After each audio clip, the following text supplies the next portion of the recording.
I was so dumb, but I hopped on a plane, almost drove right back to the 541. Shitty U-turn on the freeway, you turn me from a fiend to a way to you fun. I can wait in the sun for a little, but it's been real gray, and tonight it's a nice C1. I can wait in the cold for a while. Alright, Ski, you said you had some breaking news for us. What is your breaking news? I mean, extremely important news. I have now officially watched the first season of Tulsa King.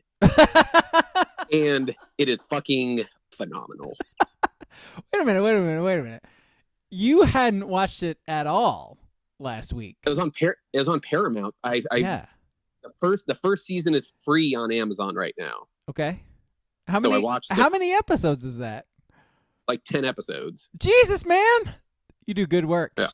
Props. And then I did a little peek ahead for season 2, and it's gonna be even better. It's got McDonough and Grillo is in the second season. You add Frank Grillo to anything, it's immediately becoming elite. Oh yeah, things are gonna be popping off. Well, thank God, we are at a place in our society where Ski has watched Tulsa King. You know, like it's really the important news that the world needed right now. You know, I mean, I don't care about playoff baseball. I don't give a shit about that. Oregon, Ohio State, who cares? Yeah, don't care. Don't Sly and Tulsa King. The news. Congratulations, man! I'm happy for you. All right, let's start the podcast. I'm Alex King Ski. Tweet at us if you want. The handles are on the picture of this podcast. Join our Discord, Sports Brewery and Discord. That is where you can give us movie suggestions. You can give us our list ideas. You can bullshit with us about sports. Yada, yada. Sports Brewery and Discord. Let us know if you need an invitation for that. We can send you one. Twitch.tv/abrog87. That's where we are right now. It's Thursday night. We are live. It's 7:55. If you would like to watch us do this podcast live, get in the chat and interact with us while we're doing this, do that. Just go to twitch.tv/abrog87 and hit follow, and you'll get notifications when we go live. It's a good time. We do, as I said, have a movie podcast every Sunday. And it is spooky month, and the movie is mine this week, and the movie is Army of Darkness. So watch Army of Darkness, listen to us talk about it, yeah, that's it. It's on Prime, so watch Army of Darkness. Right after it. Yeah. While you're on Prime, By the way, Army of Darkness. 121 minutes, or not 121 minutes, hour and 21 minutes. Hour and 20 minutes. Yeah. By the way, like coming in with the heat, unlike King with these 3.5-hour movies we're having to watch for him, the cinema, I'm bringing you an hour and 21 minutes. So I'm the guy who hates watching the movies the most out of you two, and I'm the one who brings the most cinema. And yet you make us watch the most movie. Oh, wow. How dare you? I know. So you guys have been to Florence, Oregon. I've been to Florence, Italy to watch a movie. I'm sorry. So Oregon and Ohio State is really probably all we should talk about. Do you want to talk about like playoff baseball first? No. Is there any reason to talk about literally anything else this week other than Oregon and Ohio State? Are the Mets or Dodgers winning right now? Dodgers are crushing right now. Yeah. Okay, then don't care. Then we're out. The Tribe. At least there was one good game. The Cleveland. You said the Tribe. They're not the Tribe. They're still the Tribe. They're the Guards, man. That's a little racist, Ski. Gotta say. Yeah. Yeah. So they're Tribe. That was actually a good game. That was a very good game, at least. Famously, they're not the Tribe. Interesting. It was a whole big deal. Yeah. Did you miss that? Yeah. I did miss that, I think. Oh, okay. Well, let us educate you. They're no longer the Tribe. Yeah. The Guardians. Yeah. Condolences to your racism, Ski. Thanks your lefty America right here, getting rid of the storied franchise of the Cleveland Indians here. Yeah, that's the storied franchise where Jose Mesa is a top 5 player all the time. Carlos I don't know if I Baerga. go that far. Top 10. Top 10. I mean, he's only top 7. Okay, you got me. You got me. Anyone else catch my Carlos Baerga reference there? No? Yeah. All right. See, he sneaks in there. Yeah. Yeah. Again, we keep threatening it, and it is going to happen during one of these summers. We are going to just read baseball rosters for an entire podcast. It's going to happen. So, all right. So, Oregon actually beat Ohio State. My question to you guys first, because there's so much to talk about with this damn game, man. It's like, you know, people won't shut up about the 12 man on the field play. Like, you know, there's the onside kick. There's just so many damn things. But it's like, my question to you is this the best game that we have seen ever for Oregon? Like, in terms of like just the back and forth, the crazy plays that happened in it. Like the ending is this like rushing the field? Is Lanning's reaction on the field after the game was over, like with the bussin' with the boys dudes? Like it's those fucking meatheads getting in there. It might be like the wildest game I've ever. It might be the wildest, best game I've ever seen for Oregon. Before we get on to that important part. When Oregon loses this year and their season ends to Purdue tomorrow, by the way. No, that's not going to end their season. I'm not sure if you're aware of this. There's now a 12-team playoff. Trap just game. Letting you know. Yeah. It's not a trap game. If everyone's saying it's a trap game, it's not a trap game. It's a trap game. When Oregon's season ends in January, if it ends and they don't win the national title, there's going to be about 1 million pictures from Saturday with Dan Lanning that will just be very memeable and rubbing it right into his face. This is for the boys. This is for the boys. His whole interview where he's like, and then taking his shirt off with a thin-ribbed white shirt, which again I don't know what it's called. Yeah, we're not allowed to call it that anymore. Yeah. Oh my god. But it was so Ski, on the collar. Real quick, Ski. Hey, what would you call that shirt? I mean, there's a term for it. What's that, Ski? Are we back? Ski, are we in the 80s right now? Are we in Ski, the 80s right now? What's the term for it, Ski? Well, how about I'll keep it gender neutral. A spouse beater? Is that fine? Hey, man, baby steps. Baby spouse steps. abuser? I respect that. Yeah. But man, Dan Lanning, he puts himself out there. Is he going on like a villain arc right now? I think he's always been on a villain arc. I thought he was kind of like the meathead, like rah rah rah, like his first 2 years. No, his Colorado thing last year put him on the villain arc. But that was like a villain versus villain, though. I was like, because the Buffs were villains as well. This is an interesting conversation, because how do you look at some of the more elite coaches in the history of this sport? Like, they're villains, right? Like Nick Saban's a villain. Like Belichick just shoved a kid last week. I mean, thank you, Kirby Smart. Like Belichick is a villain. Like the best coaches we've ever seen are red asses, and people fucking hate them. Reid. Just putting that out there. Everyone loves what? Andy Reid. Yeah, he is the least villainous person. LaShawn McCoy, which says a lot about LaShawn McCoy, if we're being honest. He's the exception, right? He's the exception to the rule. The thing with all those villains that you listed off is they've all won. And it's how you handle it also. That we were, cracking on Angel Reese because, she was in college. She was trying to play that villain role. And then when they lost and then she started crying and complaining about it, if Lanning just kind of sticks with the villain role, that's fine. If he's going to stay like this, he can't complain now acting like this, which I'm all for. That's fine. Even if you lose, just stay who you are. Just don't start acting like Ryan Day now when you lose. I've thought about that. I've thought about the consistency thing with him, because you watch these us against them videos or whatever that they keep releasing on YouTube, and you see the energy that he has, like in his meetings, when he's talking with the players, when he's doing interview, like the energy level he has right now.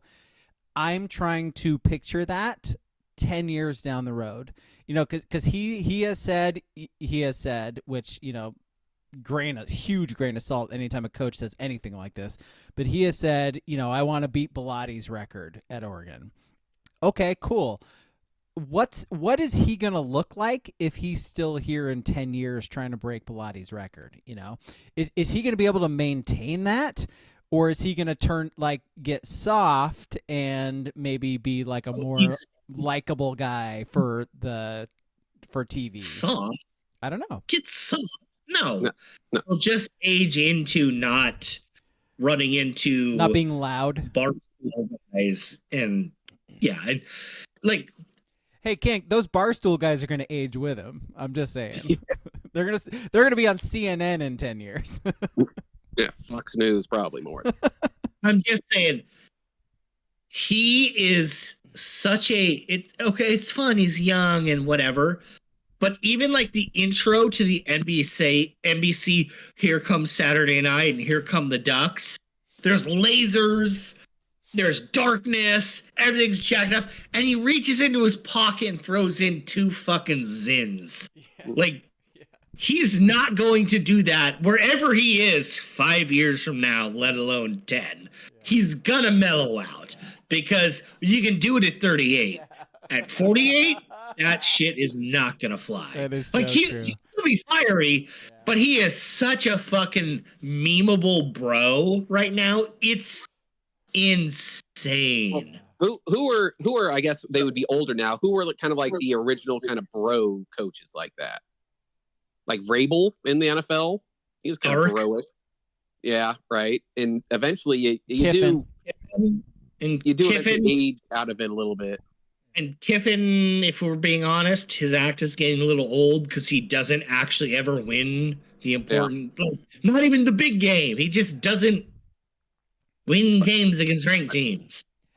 I'll give Lanning the benefit of doubt for this first. I mean, I said it last week. This was, the battle of him and Day, of who can win the big game where they need to. This is kind of in my eyes, his first big marquee win of his career. So it's definitely his biggest win. Yeah. Yeah. No, you had talked about that a bunch, Ski.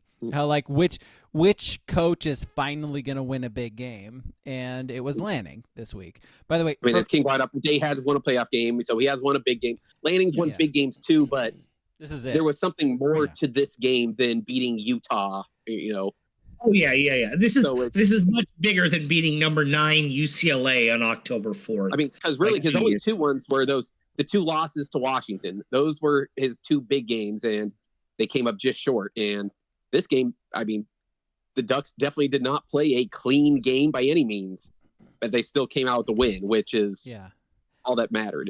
That is an interesting point, because we all look at it from the Oregon perspective of how they very nearly blew this game with like special teams fuck ups with blah blah blah, but Ohio State blew this game. Like, they really had like several chances to win this game, and they fucked it up several times. Check out this guy, Steve. Like, my God. He literally, this guy can never give Oregon credit for a nice win. No, dude, I got notes, man. I'm about to give Oregon credit. Ohio State's the team that fucked it away, not Oregon, who left like 12 points within the 3-yard line on the field. It was Ohio State who lost the game. Very on brand. On brand. They both fucked up. Let's listen. You're sticking. I appreciate you sticking. You're committed to the bit. Hey, Ohio State.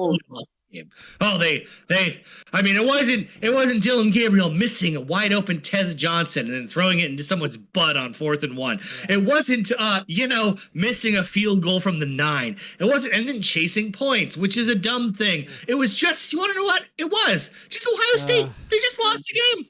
Chasing points, my guy. Like, nothing makes me more furious. I think I said that in the Discord too. The chasing points thing. Fuck, I hate How that. do you watch Oregon football? By the way, from the chat, like bro coaches, we got Booble said Gundy and Shanahan. Probably, yeah. And then AK-47 also said Sark. So, yeah. There's some bro coaches. I think I would say Shanahan is still a bro coach. Like, even though he's been in the game for a while now. He doesn't have the antics, though. Yeah. He's more like an off-field bro. But yeah, he's not like over the Same top. with, like Cliff Kingsbury when he's in Arizona. On field, he's stoic and doesn't do shit. Off field, he's a bro. I mean, he's like a single guy. Like single dude NFL head coach is not a thing. It's crazy. Yeah. No, but I will kind of go against you. I actually thought Ohio State didn't fuck up that much. Oregon fucked up more than Ohio State did. I mean, the fumble, the Harmon just straight jacking it from him. Woo! That's one of the best plays I've ever seen a player make. Is what Harmon did. Like breaking through two guys, grabbing the ball away from a running back and just pulling it away is fucking bonkers. Like, how many times have you ever seen that happen? Ever in the entirety that you have ever watched football, have you seen that happen? So, okay, I missed the first quarter live because I was driving. I was in beautiful Fresno, California, pulling in. Gorgeous. And when Jerry Allen and Jorgie said he pulled the ball right out of his body, I was like, no, he didn't. Yeah. That's not possible. Yeah. You're Jerry Allen. And the sideline guy, I think it's Dusty Hara, said, oh, yeah, no, took it right out of his hand. And then it still took me, the announcer, the ref over the air, to say Oregon ball, from me, be like, holy shit, Jerry Allen got something right. My God. He got a close play right. What year is this? Like, yes, it has happened before in the history of football. Sure. But not enough times to where it's not like we might not see a better play all season. I think we look at amazing football plays as like a wide receiver making a one-hand catch or something like that. Something like spectacular like that. Like guys, a defensive tackle just ripping the ball away from a running back does not happen. Quote unquote, it's elite. Like elite running back as well. This wasn't some little scrub guy or a little wide receiver on an end around. This is the leading rusher in the SEC last year. He just ripped the ball out of his fucking hands. I mean, the only thing just that comes to my mind that's more spectacular than that was just that Jadeveon Clowney, where he hits the running back before he even gets the ball and gets. I mean, just from a pure athleticism and strength thing, what Harmon did, because like I said, he's not a soft running back. He's a strong guy to just straight rip it out of his arms. Yeah. So I don't know like how long Birch is going to be out, but I can't help but picture ain't playing this week. I know that. No, I can't help but picture like what Oregon would have looked like if he were playing, because we talked about the plays they left on the field and the points they left on the field, and they probably should have won by a couple scores, right? Oregon, if they had Birch.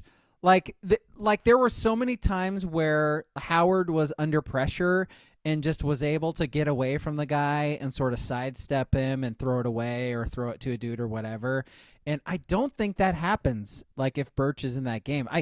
Like a full strength Oregon team, I legitimately think beats Ohio State by 3 scores. Like that's how good they looked, man. Like that really is how good they looked. Here. It was fucking flip-flopper right here. Ducks win by 3 scores after the Ducks. But they didn't have Birch, and the game was close. Shut up. I know. I thought Matty U played exceptional as well. He Not did. enough, but having Birch on the other end, because it did in that second half. It definitely got Howard was kind of getting no pressure at all in that second half, and things started tightening up a little bit. The cool thing though is you think about like the defensive line depth is you have Birch out, but you still have Caldwell, you still have Harmon in the middle, you have Tuioti, and you have Matty U like on the outside, and so you still have like 4 really, really, really good defensive linemen. And so that's, I mean, we talk about like Lanning sort of building the roster from the inside out, right? And it's proof. That's proof, man. It's this, guys, Oregon's really good. It's weird to fucking say this, right? Like Oregon might be the best team in the country. Like Texas like beat the ever-loving shit out of Oklahoma last week. Out this weekend. Yeah, Texas playing Georgia. So yeah. By the way, thank God Texas is in the SEC, right? Like they might have an L or two coming up. Yeah, it's this was so again, my question, just so we can get it out of the way. This is the best game you've ever seen, like for Oregon? Yeah. I mean, yeah. Well, just because they throttled them, that Florida State game. It was a blowout, though. I mean, like it wasn't close. I guess how you depend best game. Like my three would be Saturday. Like Ski said, the 2015 Rose Bowl against Florida State. And then either, I know this 07 against USC kind of gets lost in the shuffle, but Fright Night and 09 against USC, like all of those are like kind of right there. The Wisconsin Rose Bowl win too against Russell Wilson, that was big. It's like the first Rose Bowl in forever, and it was close, and it came down to the wire. Like this game just had a different atmosphere than those other games. Well, the Fright Night had a crazy atmosphere too. Yeah, but even this surpassed that. Yeah. But even this was more elevated into that game. And like the Masoli Arizona game, the Adams Arizona State game, like these are all like legendary Oregon games. I just think, boy, this was at another level. And you said the atmosphere too. Like the Oregon crowd was like decibel wise, which we're decibel guys now. The loudest it's ever been. And it really felt like old Autzen Stadium. Like just watching it from everything I've heard, like watching it on TV, it was incredibly loud. I don't know how NBC does their sound, so that could be whatever, but hearing from people in the stadium too, they're like, guys, this feels like really, really loud. Does it sound like it on TV? And we're like, yeah, it does. This felt really different, and sort of like, and the students being, like filling the area like a couple hours before kickoff, and that's after game day, like being up at 5 or no, they like camped out for game day, right? Like, guys, like, shout out to the crowd or the students, and thank you, Reese Davis, for kind of doing shtick and being Carnival Barker and being like, hey, Oregon used to be good. Haven't liked you the last couple times you've been here. Cal's better. Washington may be better. Are you going to be good or are you not? So good for him. And the students 100% showed up. Like just some of the pictures you see like from 90 minutes before the game where that student section is like 90% full. Like that never happens. Like that was crazy. Cool to see. I don't know. This was a different game. I think this is one where we need to sort of like just track it, like put it in our brains and just be like, all right, Oregon beat Ohio State at home. This is one of the ones, And like the cool thing about it is if Oregon takes care of business, that win was so big. We're kind of stress free as long as they just keep on winning. Ohio State has the worry now. They better not lose to Penn State now. Penn State, and I think that's I would say I would pick Ohio State to win, but that's it's pretty close to a toss up. Because that's going to be a true whiteout, and that's probably the true whiteout at Penn State is the best atmosphere in college football. I feel like that's not an exaggeration, right? No. Yep. Yeah, it's probably the best atmosphere, and Autzen's pretty close, but that's the best. And so Oregon, if they just keep winning, what will be weird is if Oregon is 12-0 going into the Big Ten championship game, Worst case scenario is they lose and they just drop to fifth. It's a weird world where that win was awesome. I don't subscribe to the people who are like, oh, the 12-team playoff is really I'm not quite as excited about the regular season. I think the shit rules. I think it's awesome so far. I think maybe in 5 years I don't feel the way because I know teams 9, 10, and 12 can never win or whatever. But right now, this shit's rad. And the cool thing about college football too is like you will have random as fuck because they're college kids upsets. Like losses that just should not happen, that maybe they don't fuck up the college football playoff as much as they should, but they do. And it's still really exciting to watch. Like college football is going anywhere, man. You can expand it to like 16 teams and it's not going to change. It's still college football, man. They will. 5 years, it'll be 16 teams. Yeah. Book it. We're going to be playing college football into March, dude. Like get ready for it. They will. Yeah. Literally, yeah. I don't know if I'm jumping to ahead on Ohio State talk, but on the final play of the game,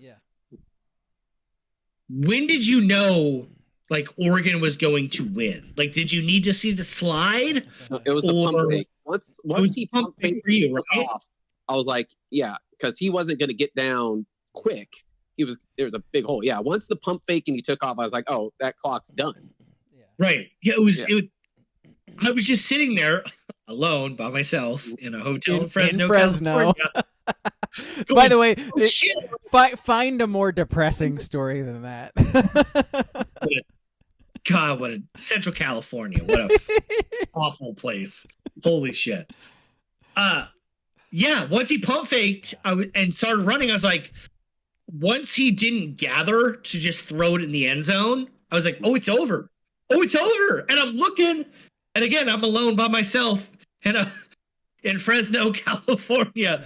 Like, affirmation from someone, but yeah, it was over. It was just that. I mean, brain fart, brain fart. Once the pump fake happened and we knew he was going to run, even if he wanted to keep enough time on the clock, he would have had to slide another 2 or 3 yards back. It was going to be like a 50-yard field goal.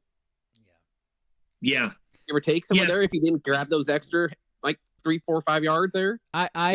Even once he pump fake, I was like, all right, because this kicker is not great, in a 50-yarder in college. This ain't the NFL where it's like 80% good now. It's like from 50. I was like, yes, we should blame Howard, but that is like, what is the play call?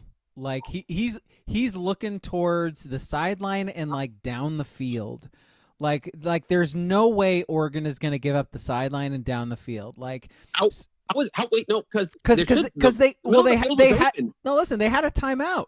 So like throw a quick slant, fall the fuck down, call timeout. Like it's a no-brainer. Like Ryan Day deserves as much blame as like Howard does, or Chip Kelly. Yeah. Like I said, I did think Jeremiah of it even open on the first read, I haven't seen the all 22 of it. I don't know what other routes were being run, but usually that's just a free 10, 12-yard completion in the middle of the field there. Yeah. And clearly there was space. I mean, we saw him run. They had all day to run up the middle.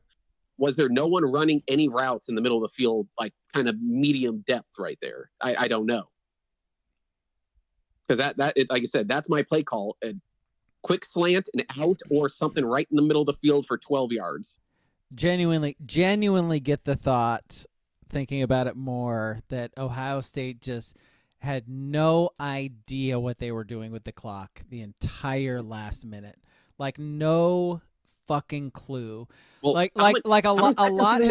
lot has been made about after the penalty, because after the penalty the clock still runs. This is like a thing that's been happening forever. So like the big one was the pass interference. Yeah. I don't think they thought the clock would run. And that thing ran for like 7 seconds before they're even like got on the ball. And by the way, if you're the coach and you see the clock running, call a timeout. But they only have the one. That's why you only have the one. You only have the one. But like thinking about the amount of time they let run off, like because it ended up being like an extra 8 seconds before they actually snapped the ball, something like that. That's what I'm saying.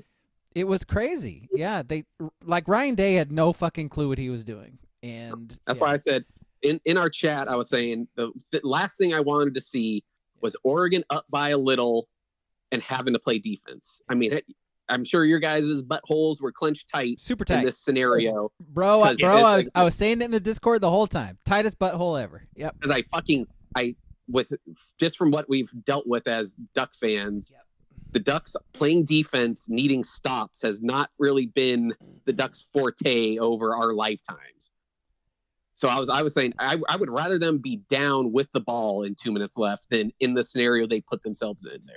What were you thinking when they got the completion out of bounds at like the 20? Oh, right away, just like I was just like, oh yeah, I was like, oh well, shit.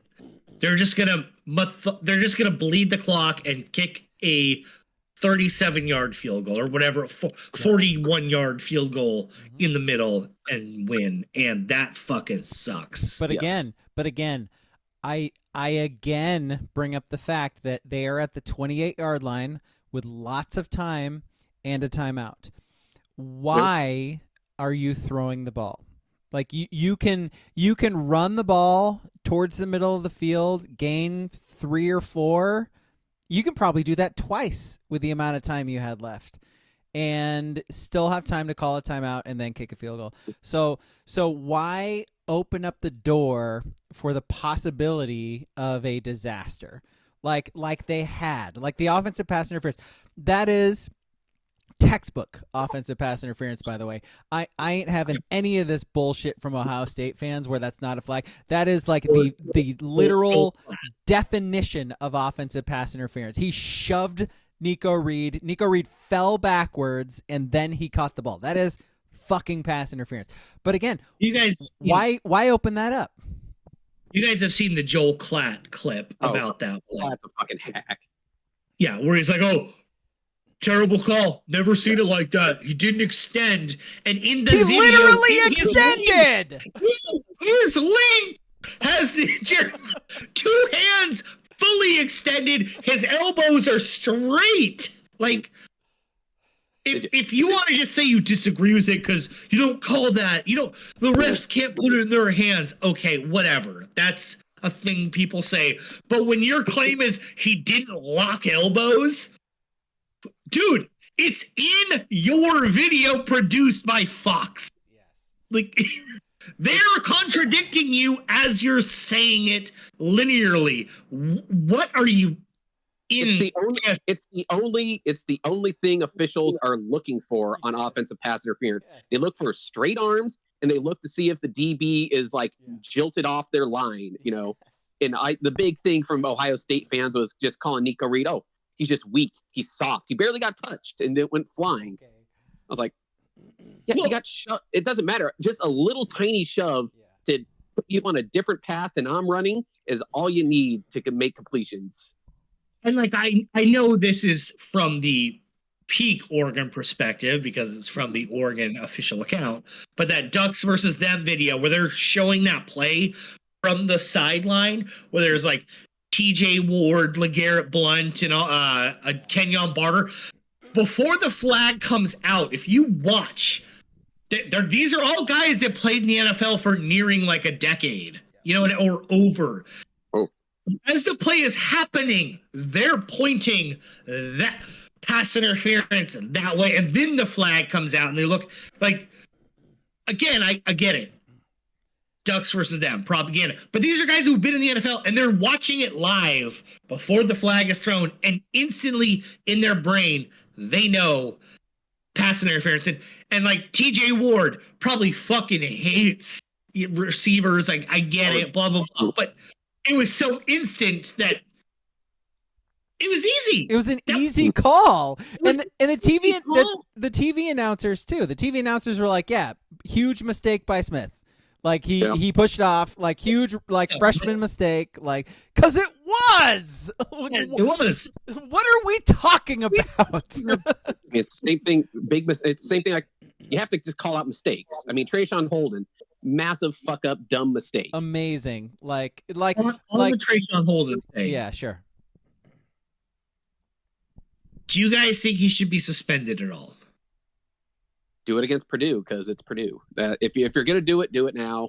If you're trying That's to kind of squash, my thing is, I think squaring up someone and spitting them right between the eyes is different than like spitting at their back or at their shoes or whatever. Yeah. And I also don't believe you only have to suspend guys if it's absolutely a suspendable offense. This is a perfect opportunity for Dan Lanning. You want to know what maybe just a half. You know what I mean? Because that was in the first half, right? Yep. Yeah, it was the very beginning of the second quarter. Hey, Traeshon, travel to Indiana and play the second half, and we're going to be up by 31. Enjoy just running routes for no reason while we run the ball. Yeah, treat it like a targeting because he missed the second half. He missed the first half of the next game. It's essentially a full game missed. And if Dan Lanning doesn't suspend him, which I don't think he's going to do, I'm not going to be like super offended. But I thought that was fucking disgusting.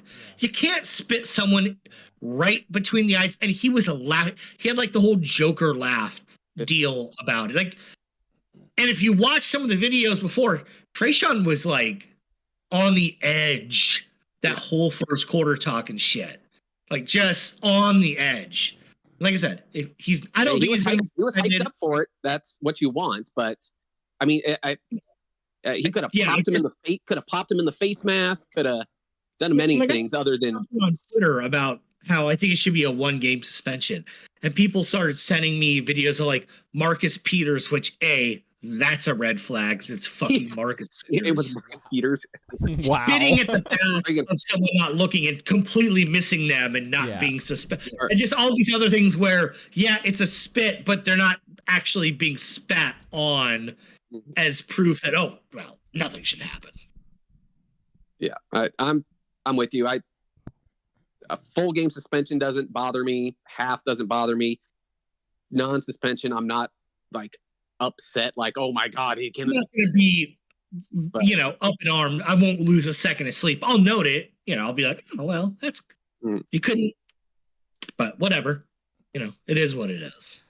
I am kind of the opinion that they shouldn't, and I know that's kind of weird, because because spitting on somebody it's like the most it's weird. It's like the most disrespectful thing you can do to another person is like spitting on them, and I get that. Like I know I get that. I'm also of the opinion that he missed most. No, you cannot do time served. Don't go down the time. That's sort of where I'm going. Time served. Not doing time served. Sort of where I'm going. Like I don't know. You can't factor it in because if that's in the third or fourth quarter, then that's the difference. Just because it was a different part of the game. I've heard the time served thing. Well, he missed 3 quarters. So Booble says this too, by the way. Like if that was in a bar, Holden gets punched in the mouth. You're right. Can you imagine if that was in the fourth quarter on their last drive? Oh boy, how different we look at it. Yeah, you're right. Yeah, you're right. And again, I'm not going to disparage Lanning one bit if he doesn't suspend him. But in my prudish eyes, squaring a guy up, dotting him between the eyes with your spit and laughing about it. Yeah. And when it's Purdue, it was. It was the entire act. The spitting and then him laughing and then sort of jogging away is sort of like a psychopath, Like he was keyed. Like King brought it up, he was keyed up from the get-go. Yeah. He was, and you could see his reaction in the tunnel too. Like his reaction, he was on one. Yeah. I'm not. No, I'm sort of like you, King. I'm not like upset either way. Like if he if he suspends him, cool. If he doesn't, all right. Okay, yeah. Make him run stairs and do bear crawls. Okay, I'll be fine. Yeah. I just think maybe a symbolic. You're suspended for a half. Yeah. Against because of course if they were playing Ohio State this week, he would not be suspended. You know what I mean? What would Nick Saban do if they were playing Vandy the next week? and this happened. Oh, he's playing. They might make him play because it's an Andy. Yeah, he's playing. That's punishment. You're playing 4 quarters against Vandy, and you're not getting the ball thrown to you once. Yeah, you're just going to run air. You're just going to run against air. All right, he's telling Milrow, never look his way. Never. Just run streaks. Streaks for 4 quarters. You're never sitting. Either blocking or running streaks, one or the other. All right, we've been talking about this game for like 45 minutes now. We got stuff to do. Anything else we should talk about before? Because there was the onside kick that was huge. No, okay. One thing about the onside kick is I would say, again, that's a gamble that paid off. Could very easily have not, and the only reason they did is there was a penalty and they were kicking from the 50. I get it. That's how perilously. That's how close perilously is it perilously? It's how perilously close the line is on coaches that could win the big game, and then they don't, because if X, Y, and Z went right against Washington and Seattle last year, Dan Lanning has a big win. The game in Vegas, UW outplayed him in the first half by a lot, so whatever.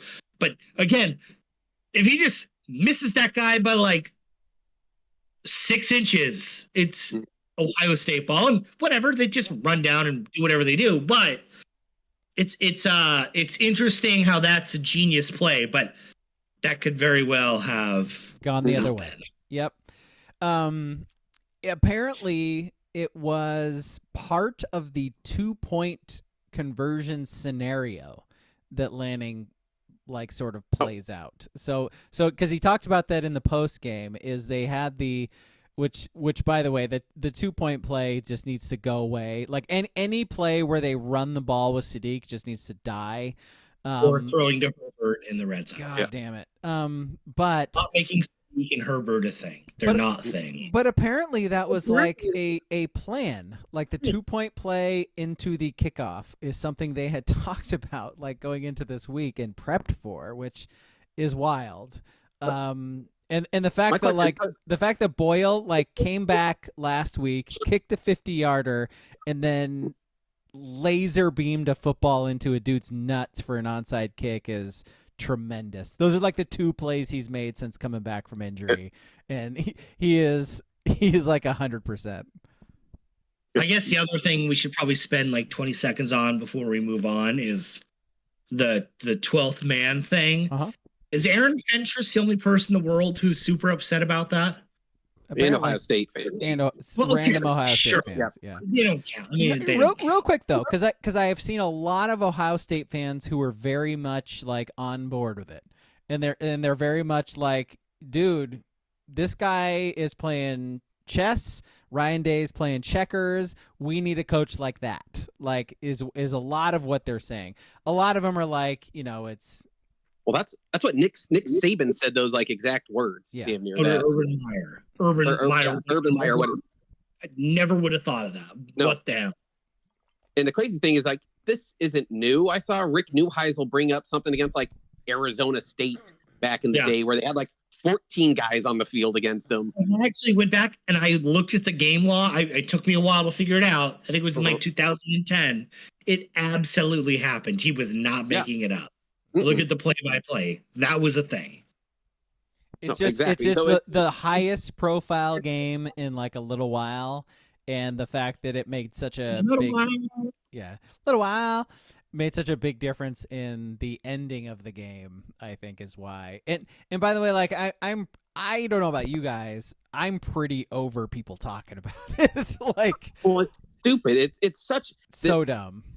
There's such a small window for where that actually works, right? Right. Yeah. And it can backfire too. If he threw a pick, game over. Oh no, it's not, because you decided to. Yeah. And then for 5 straight days now, Aaron Fentress is jumping in every big account's mentions, calling Dan Lanning a dirty cheater. And did they really win? Yeah. Dude, you don't even cover the Ducks. Cover the Blazers. I know we don't. I mean, I understand. Boring and bad. No one cares. Leave Oregon football alone. By the way, that's perfect. Perfect combination. Aaron Fentress and the Blazers. he's just, and I think he like again. Okay, Ohio State fans, sure, fans complain about everything, but media-wise, he's using like a stain on the game. He's circumventing the system. Yeah, no shit. He found a loophole. Yeah, you want to know what Bill Belichick had done before? He found loophole. You deflate balls and you spy and And what's funny about this is people will say Dan Lanning's a meathead. He's a dipshit. He's a bad fucking coach. He just coaches at Oregon. You want to know? In unlimited NIL, they can recruit well. Phil Knight, Nike. But you want to know what? Last year against Washington didn't work because they ended up losing. But twice he had Terrence Ferguson fake injuries in Seattle and Vegas, and it was advantageous for them. And then he did this. We're just going to assume he did this on purpose too. He kind of knows situational football. Yeah. Just again, the line is so close to whether it works or whether it doesn't. And this wasn't even like the perfect time. I mean, the perfect execution of this is that they wouldn't have time to run another play to get yards. I mean, really, it could have been you would want to run this to whether it be 3 seconds left in that scenario where they pretty much can't run a play. They'd have to throw a Hail Mary. I mean, it could have easily backfired again. You gave him 5 free yards. All they needed to pick up was 10 yards to a quick pass and a timeout. And, all of a sudden he's a fool, right? But I do also want to bring up quick the biggest play in the game. You brought up Terrence Ferguson. It was that 4th down. I don't know how Dylan Gabriel snuck that ball through that dude's arms to pick up that 4th down to Ferguson. That was the biggest play in the game. What a play call, that by the way. Howard drop on 3rd and 4 or whatever. Yeah, those two. Boy, what a play call by Stein. Like, as much shit as we give that guy, the 4th down pass to Ferguson was like a work of art. And that and the read option, the touchdown run by Gabriel. Well, but he didn't run the fucking ball all game. We were saying that with like Herbert's senior year. It was like when they're not running him, it's like, all right, they're setting it up for there's going to be that one play where he is going to keep it and run. And they used it timely in this game for it. But what a win. Yeah, real quick before we finish up on this, I thought the biggest thing of this game was, I'm not sure if you just call it Ohio State stop trying to run the football or the Ducks front 4 and linebackers stopping, because they had that one big run for the touchdown. And I think they had one other one for like 18 or 20 yards. Outside of that, they could not run the football, and they didn't even try in the second half. And that's the thing I've been seeing Day getting killed on the most is you're Ohio State. You have had elite running backs for 20 years. You're not supposed to be not running the football like that against teams in these big games. That was interesting too. It's because they stopped running the ball, but also they weren't able to get the deep ball going. Like they got free a couple of times, but like, what has Ohio State done against everybody this year? Is they've gone deep. They've made big, huge, long touchdown passes. They didn't do that against Oregon, at all. The Ducks played what everyone thinks Ohio State would play like. Ducks hit deep balls. Ducks ran the ball pretty decent. Ducks played good defense. That's what everyone thinks Ohio State is. That's what Oregon is apparently. And Oregon, one of the things I love most about this game is the wide receivers and the way they spoke about Ohio State's defensive backs after this game. Because they essentially, like Tez and Stewart, when they were interviewed in the post game, they were like, yeah, we were watching film and we kept saying to each other, they haven't seen anybody like us yet. And then they went out and showed it, right? They're like, Oregon's wide receivers are faster than anybody Ohio State's going to play all year. And you know what? Like Oregon finally first as well. Oregon finally took advantage first of as well for the Ducks. Yeah. They finally took advantage of it. They finally were going deep, and like Burke. Hell of a game by Stewart. Burke was toast. Yes, he got torched that game. I think it was 10 attempts thrown his way. All 10 were completed. All completed, yeah. Before I we wonder move what on the PFF grade on him that game was. Oof. lines in trivia or whatever. Can I tell 2 quick, funny? This is self-indulgent. This is a self-indulgent 5 minutes. Like a couple funny quips from my trip to California. Oh, definitely. So I had to drive down to Palm Springs and I flew back up. So I'm driving down and I'm not in my own car. I'm driving this car down and it's like a 2023 Volvo something. So you look at the gas pedal and you're going 75. So I'm in between Sutherland and Roseburg where you're going down on I-5 and it raises up. And all of a sudden I'm like, shit, I'm going like 89. And I look way ahead of me and I see a cop on the other side of the 5. And I'm like, shit. And I take off the gas and I'm going uphill. So I'm like, oh, maybe he'll only get me going 75. Yeah. Well, he eventually cuts over the median, pulls me over, blah, blah, blah. License and registration. No problem. Got my license. Go to reach in the glove box. I can't open the glove box. I don't know how to open the glove box. There's no pull thing. I'm pushing on it. There's no buttons. And he's like, and my brain locks. I can't call it a glove box. I don't know what the fuck that thing is called. And he's like, can I have your license and registration? I'm like, here's my license. I can't give you registration and insurance because I can't open that thing. He goes, what do you mean? I go, I can't open it. Why? Well, it's not my car. And he goes, his demeanor changes. Any weapons in the car, sir? No. It's not like that. No, it's not. No. There's no weapons in the car. I just can't open this. It's a thing. And he goes, it's probably like a Tesla. Look at the center console push thing and do your thing. And my brain is locked. I don't know what that thing's called. I don't know what it's called. The glove box? Wow. I don't know what it's called.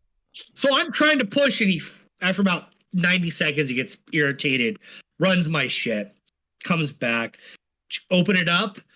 No, I can't figure it out. And he's like, well, who owns this car? And I'm like, I'm not going to say the name on here, but yeah, it's this. I can't remember if the last name is Evers or Ewers. Oh, I don't know. I need to drive it down Palm Springs. And I'm like, shit. And he goes, panicking. Yeah. He goes, I ran it. It's insured, and that name checks out. And he goes, but just here to let you know. He goes, and he shows me the ticket. He goes, this would be a $489 ticket. And he goes, you know what that does to your insurance when you're going like 30 miles over the speed limit? Because apparently right out of Sutherland, it's only 55, and I was going 89. So, whoops. So he let me off. No harm, no foul. Whoa. He let me off, right? Okay. Did you ever figure out how to open the glove box? I couldn't figure. I even tried later. I could not figure it out. I even remembered glove box. And, on the screen, the display screen, figure out anything. I could not figure out how to open this fucking thing. So stay in Fresno, watch a Duck game, blah, blah, blah. Drive down the next day to Palm Springs. And I had this whole route set up on navigation, I thought. Had it all mapped out. It's going to be easy. Fresno to Bakersfield. And there's this thing, it's like the Golden Gate route, which would take you back way up north, like 6 hours to go to the Golden Gate Bridge. But off that chute is Highway 99, which would take me Lazy River into Palm Springs. So I hit cruise control. I'm like, this shit's easy. Easy day. See you in 4 hours, Palm Springs. And I'm listening to the NFL, their version of Red Zone on Sirius XM. And all of a sudden I look up and I go, that's the Grapevine. That's the fucking grape. I'm gonna drive through fucking LA. Oh fuck! So I pull over to this gas station. If you ever driven to LA, there's this gas station on the right hand side before you go to the Grapevine. It was too much of an effort to go all the way back, and so I'm driving in, unbeknownst to me. Mets Dodgers like game fucking 1 is happening in northern, the north side of Los Angeles. Hey guys. LA traffic, it's not fun. Have you guys ever known that? Is that a weird? Is that a thing? Is that a hot take? Take here. I've done that once before in my life. It is not good. I'm driving and we're blazing. Everyone's going 90, bang, bang, bang. And this navigation thing, it's the only one I've ever found where you couldn't push a button that you could see the whole route. You could say like, a half a mile do this and 3 miles do this and 4 miles. I couldn't figure it out. So I'm having to live by the seat of my pants, instantly saying, in a quarter of a mile, turn 6 lanes to the right and do whatever. I'm fucked. And all of a sudden I see Pasadena signs going by me, and I just called an audible. And I said, fuck this. I'm Chavez Ravine. Oh, fuck me. And I just drove east. I just called an audible. Just get east. Go east, my child. Find the desert, my boy. After about 45 minutes of driving east, I was able to pull over and figure it out. But, oh, my God, I'm a dipshit. I don't know how I missed my exit somewhere on Highway 99. How many hours did that take you off pace? It was actually a little quicker because for, 30 miles, everyone's driving 90 miles. and then it was playoff traffic. And I was like, oh, fuck me. That Pasadena sign was like 10 minutes ago. I know where Pasadena is. I'm just going east. Going east.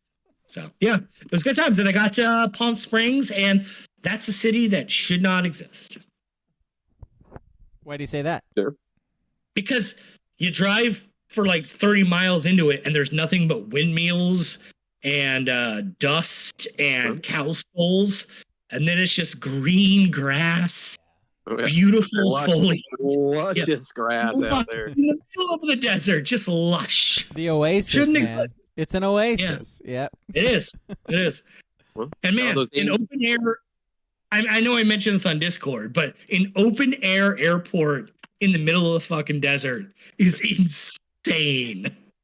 I was dying inside like the restaurant with no cover. Is it 100 degrees in Palm Springs?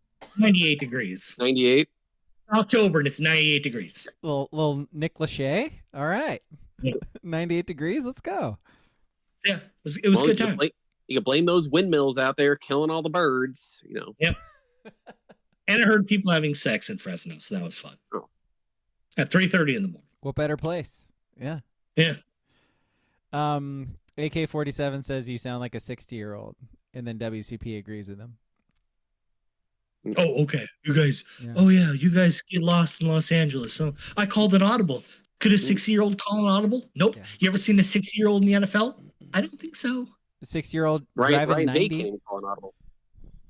Yeah, I'm flying by the seat of my pants, and you guys are sitting here on your laptops. Oh, yeah? You didn't know where you were going in Los Angeles? Easy peasy. He's way more Dan Lanning than Ryan Day, boys. Sorry. Get out of here. Yeah. Yep. I pretty much kicked the ball off the sternum of Los Angeles when I said, go east, son.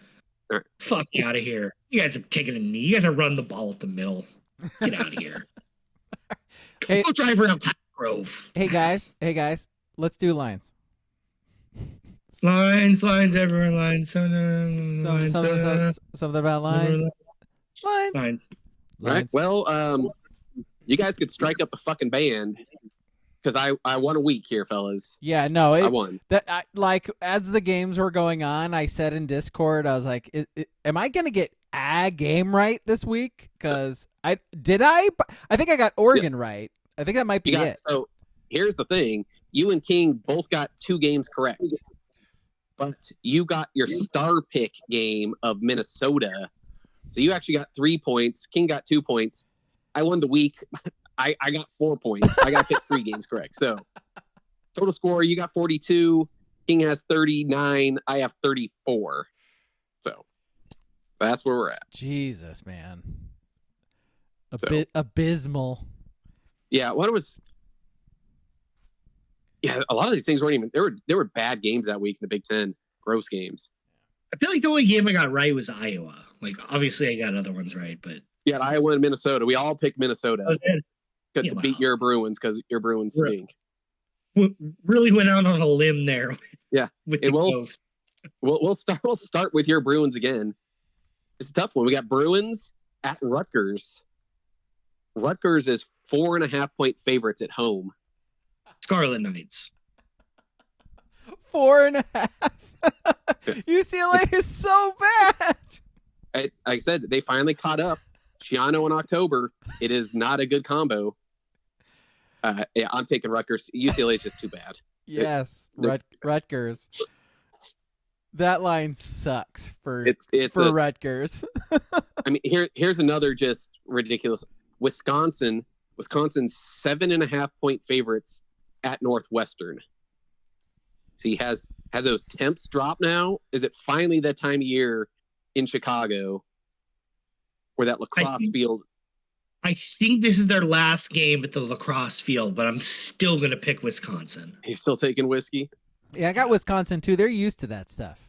You know, they get snow games. They get all that. I got Wisconsin.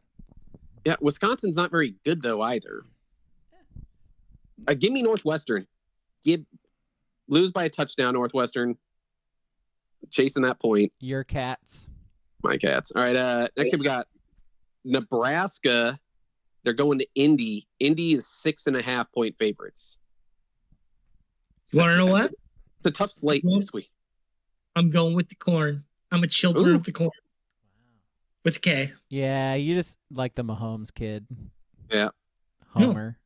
No, I actually hate him. He's not that good. He's not. I just like Corn, the band. I'm just trying to remember a song that I don't Freak know. on a Leash. Yeah. Feeling like a freak on a leash. Feeling like I get no relief. I used to work with a guy at Carl's Jr. who loved Corn. Did you guys see in that Duck versus You video where Will Stein in the very beginning is on the field where it's being stormed? He's like, woo! And some guy walks right behind him wearing like a Corn outfit.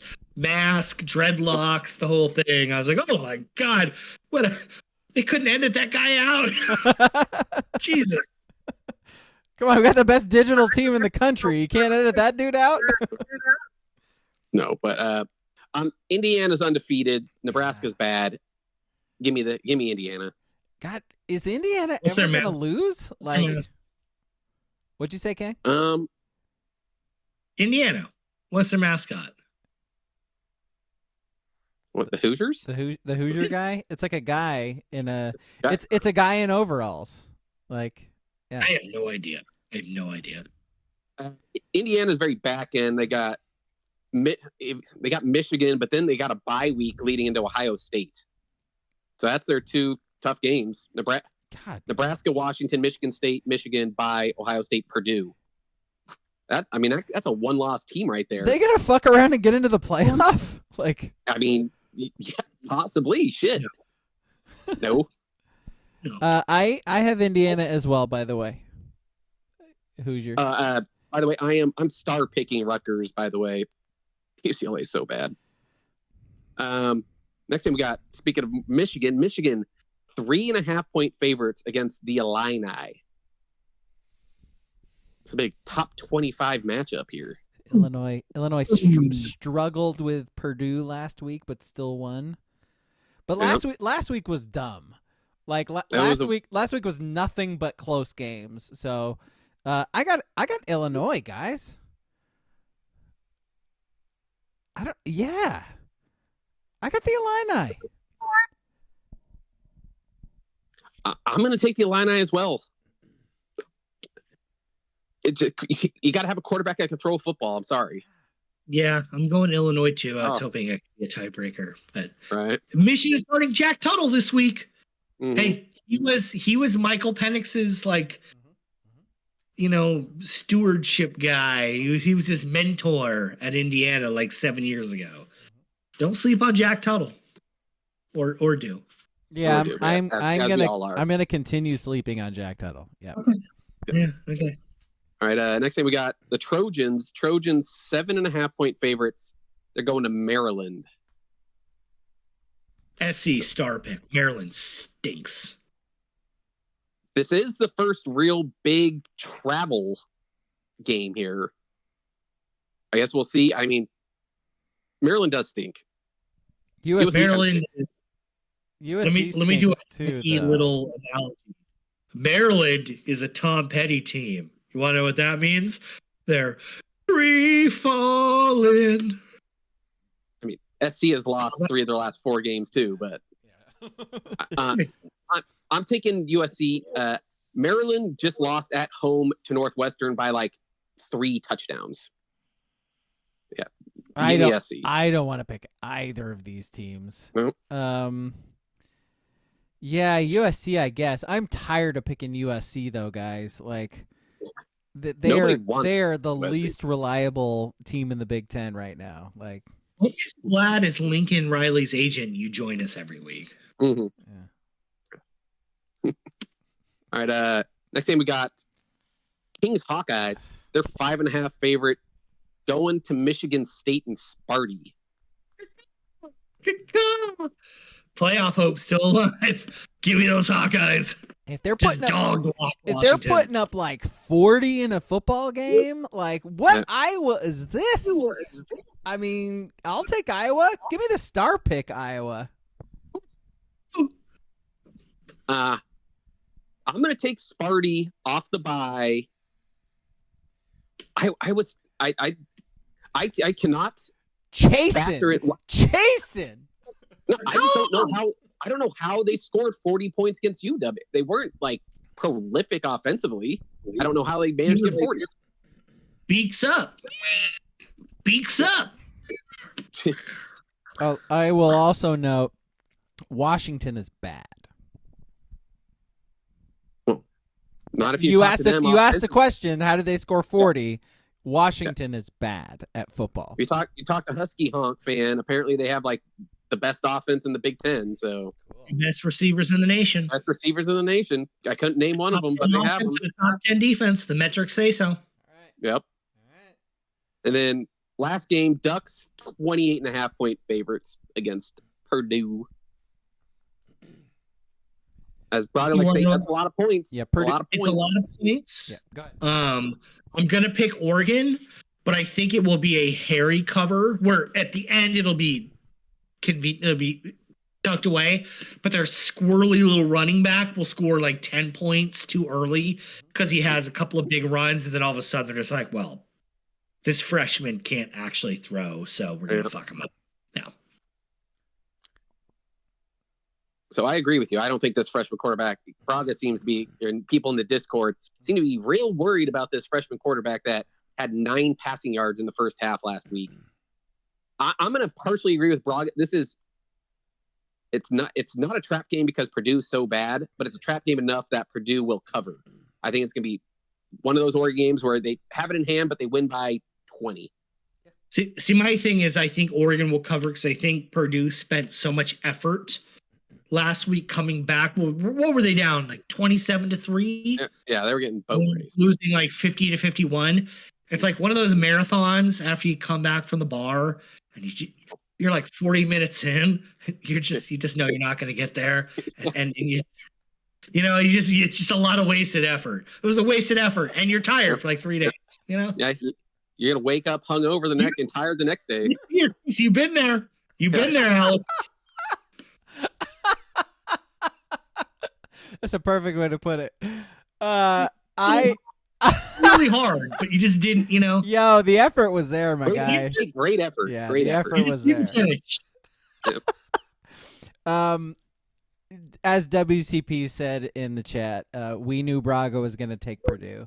Yes. I am also taking Purdue. Yeah, this is just because everybody's saying it's a trap game does not make it not a trap game. This is like the definition of a trap game. And I can't help but look at the way Oregon reacted after beating Ohio State, like their coach, the players. It was like it was the national championship. And you are now playing on the road across the country on a Friday night with a little bit less time to prepare. And yes, you are light years better than Purdue talent-wise, but there's no way because they're college kids. Like, there is going to be a letdown mentally and focus-wise. Like the one thing that I would sort of like hold hope for would be like Dan Lanning and his attitude, because you see it in those videos. His attitude is like really hyper focused and making sure everybody's like focused on one thing, that is the opponent in front of them, that is working the like everything they need to do that day or whatever. But seeing his reaction to beating Ohio State gave me pause. It made me nervous because that dude put that football game on a fucking pedestal and reacted like it. So we'll see. Oregon could very well win by 40, but I'm nervous about it. I just see it just like the Michigan State and UCLA game. Yeah. It's just in hand. They just win by 21 because maybe as classic Lanning, maybe they take the foot off the gas in the second half. Just saying, I think Purdue has tired quads from 45 minutes of waste effort. Yeah, the glutes and then like the lower back. It's the lower back, you know. Like, man. There's a lot of motion there. The good thing is you put in like 40 minutes of work just on the love handles, and you know that's it feels better when you finish. It's gonna serve you well. It's gonna serve you well. You didn't finish, but like when you do. Hopefully Purdue is a good lover, you know. Maybe are you trying to say maybe finish? Good for them. Maybe Purdue's blue balled right now, and they have just even more in the tank. Well, so they'll finish quick. They'll putter out. Yeah. Well, maybe they'll come out. They'll start real hard and strong, and then they'll peter out. You know, it's three guys doing this podcast. Blue balls are a myth, Ski. Like blue balls, like come on, man. Are we talking about hard and throbbing, veiny Purdue? Is that what we're doing? Yeah. The veiny Boilermakers coming out tomorrow night. I mean, have you seen their mascot? He might as well be a dick. He is veiny. Yes. All right, let's move on. Trivia. Purdue Trivia. Did you ever think we'd be here for you guys? All right, if you have not heard trivia, I give King or Ski a question. They have a chance to answer it correctly or pass. If they get it wrong or pass, then the other person gets a multiple choice opportunity to take the point. Best out of 10 wins. I have 10 questions and no more. This is going to be hard. I don't know anything about Purdue. So I'm happy to hear you say that because you get to go first. Because you won last week. So first question goes to Ski. The Old Oaken Bucket. I don't know the answer. Is the trophy awarded to the winner of Purdue's rivalry game? It's a bucket. The winner gets to keep it for the year and add a big block wood letter for their team onto the bucket. Which team is Purdue's rival for that game that was first played in 1891? I don't know. How about Indiana? Ski, that is the correct answer. I found the in-state rival, right? That's the only thing I can think of. Good work. It's literally a bucket. You guys, it's a fucking bucket. The winner of that game gets a bucket. That is the most Purdue and Indiana shit I've ever heard. All right, over to King. Oregon played Purdue in 2008 and won 32-26 in double overtime, thanks to a huge 87-yard punt return for a touchdown in the third quarter by this player. Jarris Bird. Jarris Bird is the correct answer. Oregon also had LeGarrette Blount and Jeremiah Johnson run for over 100 yards in that game. That was a fun one. And it made me realize how long the grass is at Purdue. Like how it's crazy. I couldn't name a single player off that Purdue team against that Duck game. Yeah. It was like Curtis Painter. Was he playing? No, Painter was way before. It was like David Blah. Yeah, I got nothing. Yeah. That's it. Like 3 years ago. I know, that's all I got, really. Everyone else is old as shit. Oh, no. So, by the way, tied at 1 right now. For two guys who don't know anything about Purdue, you sure do know a lot about Purdue. Ski, Who is Purdue's all-time leader in passing yards and touchdowns? I mean, it's got to be Drew Brees, right? That is the correct answer. Yep. 11,798 yards, 90 touchdowns. Hey, 90. Ski, what's the name of Purdue? Is it the Boilermakers? Yeah. So there are some quarterbacks who played there. Next question, I riot. So like Kyle Orton played there. Jim Everett, don't call me Chris, played Chris there. Everett. Oh yeah. Yep. Yeah. Jim Everett. Yeah, they had quarterbacks. Sure. Curtis Painter, duh. David Blah. David Blah. That's apparently a person. All right, 2-1. Ski with the lead. Back to King. What city is Purdue located in? West Lafayette. Correct. Right next to Pawnee. So 2-2. Back to Ski. You guys are nailing it so far. Who is Purdue's all-time leader in rushing yards with 3,635? You're gonna shit. I know. You're gonna shit. I know one running back from them. Yeah, what's his name? Mike Allstott. Mike Allstott's the correct answer. Did you know Mike Allstott went there, King? Yes, I did. I did. All right. Here's the hardest part. Name a second running back that went to Purdue. Corey Sheets. That's not a person. Yep. I had no idea Allstott went there, by the way. All right, Ski leads 3-2. You guys have gotten every single question right.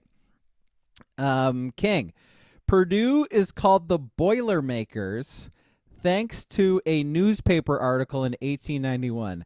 What does the drink, the Boilermaker, consist of? Is it vodka and Guinness? Nope. Ski, your options: tequila and white wine, a shot and a beer, or rye and cola.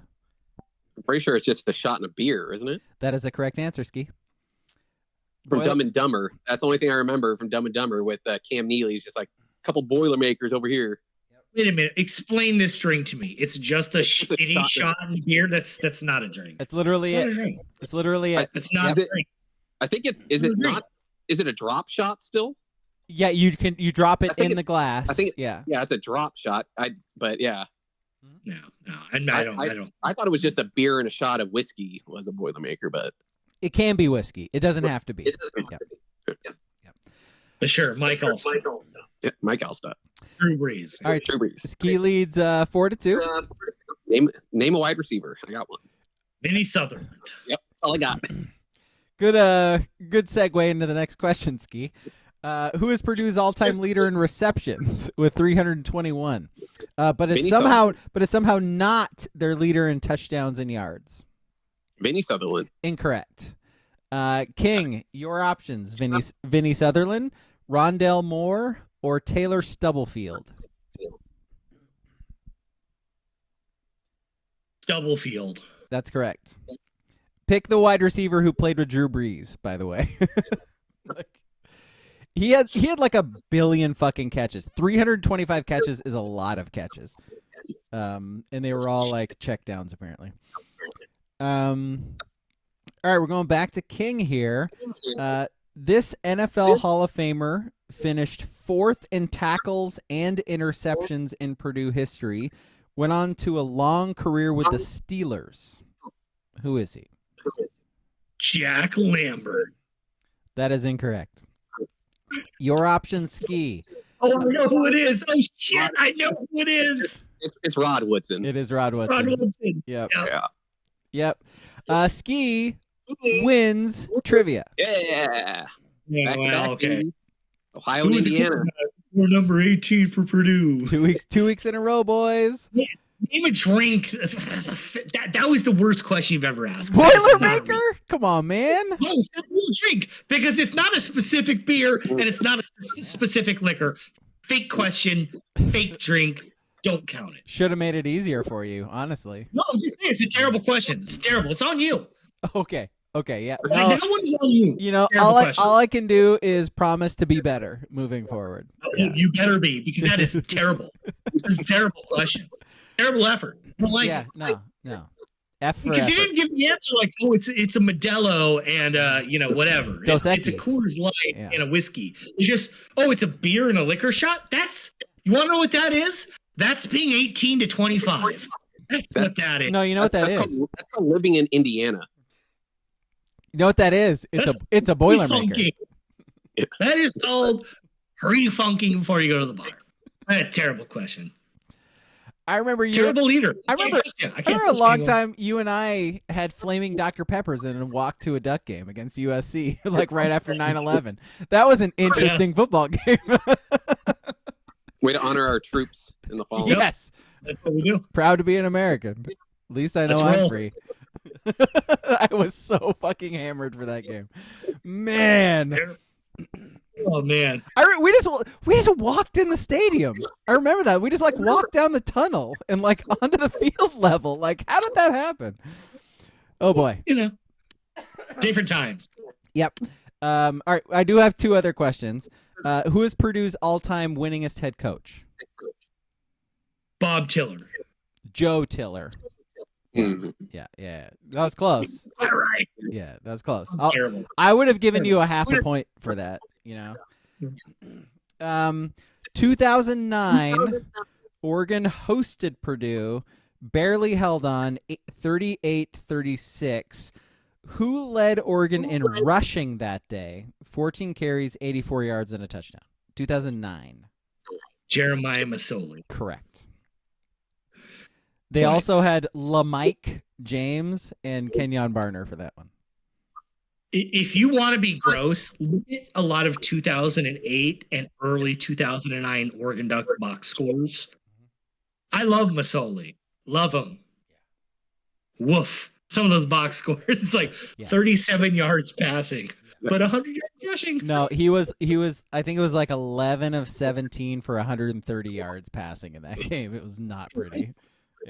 Yeah, I think there's a UCLA 2008 box score where he literally threw for like 9 yards. He also was throwing to Jeff Mail, like Terrence Scott and Jameer Holland, like not exactly super elite guys.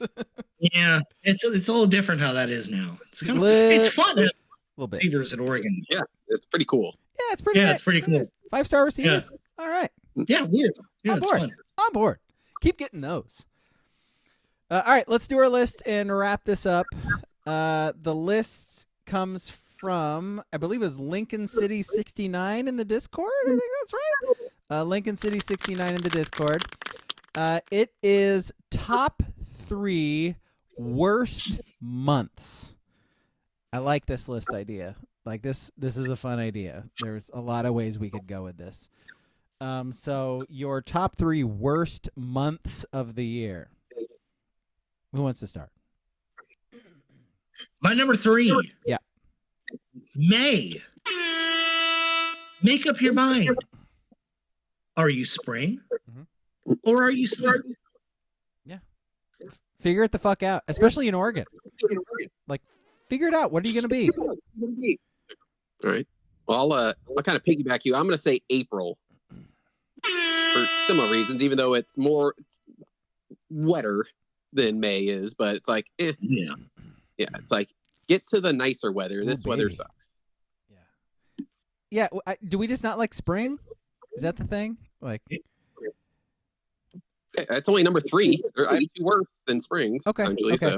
So. My number 3 is September. Yes, all of like the sport I hates the troops so much. The sports starts like it's cool. Like football starts, I love that. School starts. Is there anything worse than school? No, there is not. There's nothing worse than school that we have ever experienced in our lives.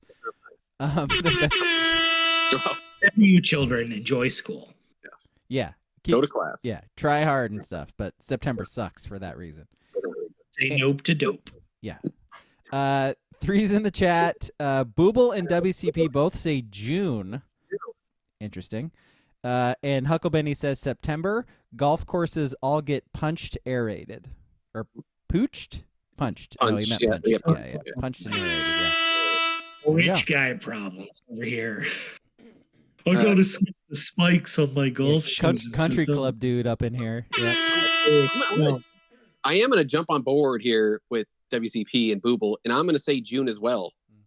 There's just sports are dog shit. It's hotter than shit. I don't like it. You just got baseball? Like, pass. Yeah. Pass. Yeah. All right, what's your 2, King? My number 2, February. Because, oh, cool, the Super Bowl happened. And it's 27 degrees and gray. And, oh, I guess we have the NBA All-Star game to look forward to. Yay, February. Football. And plus, to be honest, winning Super Bowls at this point, it's a news fest. Boring. No, football, and that's also my number 2 is February. Football ends. Valentine's Day is trash. Like, Thanks. It's the shortest month. You get the fewest days out of all the months. Like, February, throw it away. Good. Get that month over with quick. Yeah, no, it's perfect. That's perfect. Good point. February sucks. 2's from the chat. Booble says Booble and WCP have agreed on both of them so far. They say July. No, hard disagree. July's got, it's 4th of July. Like, what? Huh? Barbecues and getting outside and what? It is hot. Not as hot as August. But, yeah. No, but 4th of July. That's can't get rid of 4th of July. I think they just don't like summer. Hucklebenny says February. It's cold as fuck. No real holidays. Yep. Yes. Yeah. My number 1, I guess, February, March. Both those. I'll say March is because there is 0 football whatsoever in it. My birthday's in March. Yeah, you want to young guard play experience in the tournament? You never know. Kentucky's gonna lose. That is March Madness is a positive. My birthday's in March, so that's a positive too. I'll just say that. I could never pick March. It's great. What's your 1, King? My number 1 is April. Because they say the start of baseball signals turning the page on winter and into spring. You ever been in America in like 40 of the 50 states in April? You ever watched a baseball game in April? There's 9 people there because it's gray. It doesn't matter where the fuck you are for the most part. It's gray and it's 41 degrees and it stinks. And the Rockies are always somehow good because they hit home runs in the snow. Fuck April. Spring haters. We got summer haters in the chat. We got spring haters on the pod. My number 1 is August. Like, it's just insanely hot. There's no fun holidays. There's I mean, if you're like an outdoor person, like you enjoy going camping and doing all. I'm not. So like, this guy runs his shirt off in August and pretends like. I wish. Guys, I'm working to being able to run. Dude, look at me. You think I'm running with my shirt off? I'm not saying you haven't put the white paint on your body. I've seen you run down River Road. No shirt. Tight pants. Thanks, kind of hot. Thanks, bro. I get honked at a lot. You do. A lot of people know me and drive along River Road and see me running. And honk. Weird. Oh, I got a 6-pack. I have 9-inch dog on my tight pants. Weird that people honk at me. I have no idea who these people are honking at me. I just hear people honking. By the way, if you know me and see me running and honk at me, I have no idea that you're honking and who you are. So just so you know that. 9-inch hog? Is that what you said? I mean, that's what the people are saying. I like this scenario. Right up against your left leg, which is curious. This is a great scenario that this podcast has like put me in today. 9-inch hog, like 6-pack, right, and I'm boning for like 45 minutes, like Swipe right. I'm just saying. I'm just saying. Right. But you're also pretty much John Canzano as well, so it has some negatives to it. Well, I do kind of look like him too. Only Jesus is perfect. Yeah. Anyway, Yeah. we all got our ones. We're good, right? Yep. All right. Ones in the chat. Hucklebenny says January. I could see it. I mean, you got bowl games and stuff, but you know, The new year. Celebrate the new year. yeah. New Year's Eve will be for her. Is that December or January? What's the better part of New Year's? Is it the eve or is it the day? I think it's now once it's the clock takes over, then you don't have to worry about New Year's Eve for another year. You guys don't like watching NFL playoff games on Peacock in January? I mean, come on, Huckleberry. Yeah. Come on. Yeah. NFL playoffs. You got the New Year's Day and the college football playoff. I don't know, man. I can't. I will say, and I know I've mentioned this before, by kickoff of the Rose Bowl on January 1st, when those jets fly over and the beautiful panorama happens, they go do-do-do-do-do-do-do, do-do-do-do-do-do. And Chris Fowler says, "Welcome to the Pasadena Rose Bowl." Yeah. I'm over winter. Done. Get it out of here. It's no longer majestic. It's no longer cute. Christmas lights are down. Rose Bowl's pretty much over. Don't want to hear it. Winter, leave. Get out of here. It's nothing but darkness and ice storms after that. I was going to say, we used to have snow. Now we have ice. Pass. Yeah. Honorable mention from Booble in the chat, December, because he says, fuck Christmas. I can't agree on Christmas, but everything else in December is pretty much a pass for me as well. Just the amount of terrible bowl games in December. It's tough. Let's see. And then, by the way, on cue, number ones from the chat, WCP and Booble both say August as well. So they don't like summer, guys. They don't like summer. WCP says, okay, I'm going to quote, "Summer can suck a dick with its butt." All right. Should I have read that on the podcast for the audio listeners? Probably not. I sure did, though. Okay. Are we done? We're done. It's Thursday. No. Oregon plays on Friday. Now I'm done. Now we're in the words of Brady Quinn. Yeah. Now I'm done. Movie on Sunday is Army of Darkness. It is on Prime Video. Watch it, listen to us talk about it. Spooky month. Your movie's coming up like next week, so shoot us some suggestions in the Discord. Go Ducks. Go Ducks. Go Ducks. Yeah.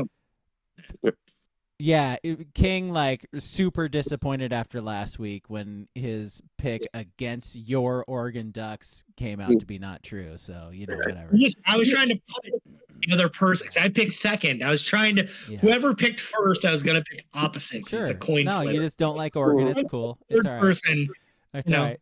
No, fake fan. It's cool. Whatever.